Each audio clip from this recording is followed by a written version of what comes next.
In 2011, I came out as trans. In 2021, I detransitioned. Slowly, but that's when it started. So what made me think I was trans? Well, one of the biggest reasons was whenever I played imagination games with other kids on the playground or with my sister, it wasn't often, but the few times, I was always cast as dad or big brother. And that was because of my height. I was way taller than my peers, a head taller, the whole time, since kindergarten on.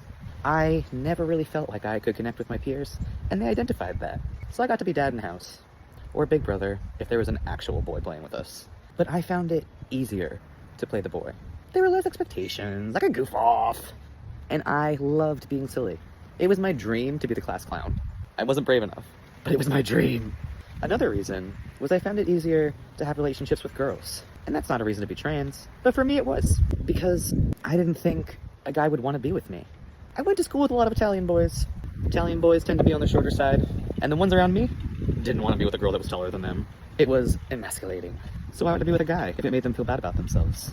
I'd just stick with the girls. That way, I could be the man, and they could be the girl. And with my first girlfriend, we cross-dressed a lot. I'd dress up as her boyfriend, and we'd go to the movies. I'm sure people could tell. I don't think I passed. But no one ever said anything. So I thought I passed.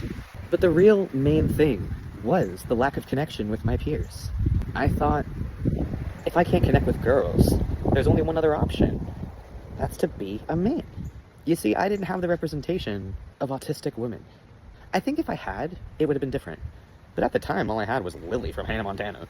She was the closest I had to autistic representation. And let me tell you, I wore those rainbows. I was just like Lily. And I longed for that friendship. I longed to belong to a family outside of my own, where I could just show up and be welcome, and people would be happy to see me. I just wanted to belong. And I got that in the trans community. People did just welcome me. I could walk into a queer center, and I was allowed to be there. People weren't upset that I walked in, that I knew of. But when it came time for the milestones, I found wearing a binder to be a sensory nightmare.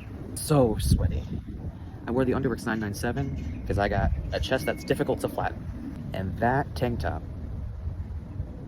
oh man, I'd never wear it again. It made it hard to breathe, and it made it hard to focus on the room in front of me. But I was determined. And that should have been a flag. Should have been worth it to have a flat chest. But the sensory was awful.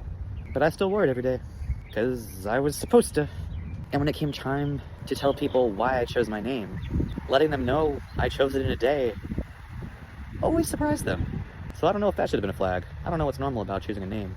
But it meant happy. Asher meant happy. I wanted to be happy.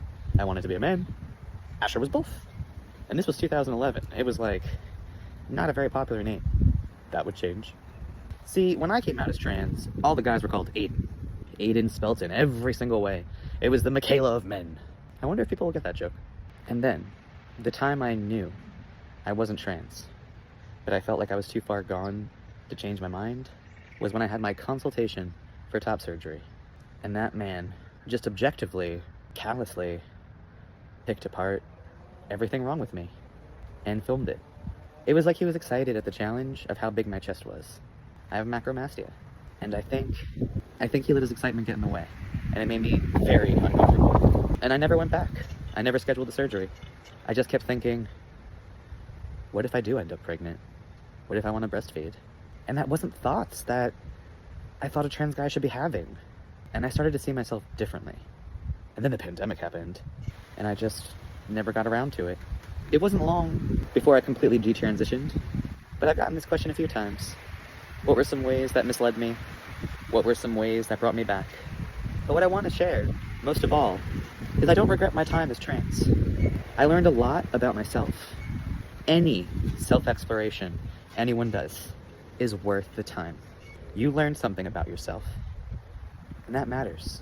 Some people gotta learn things the hard way, like me, but you're worth it. You were worth exploring. And I hope you don't regret anything about your journey. You'll be okay. God's got your back. Let me hug you. Pat, pat, pat, pat, pat. I love you. God loves you. God bless you.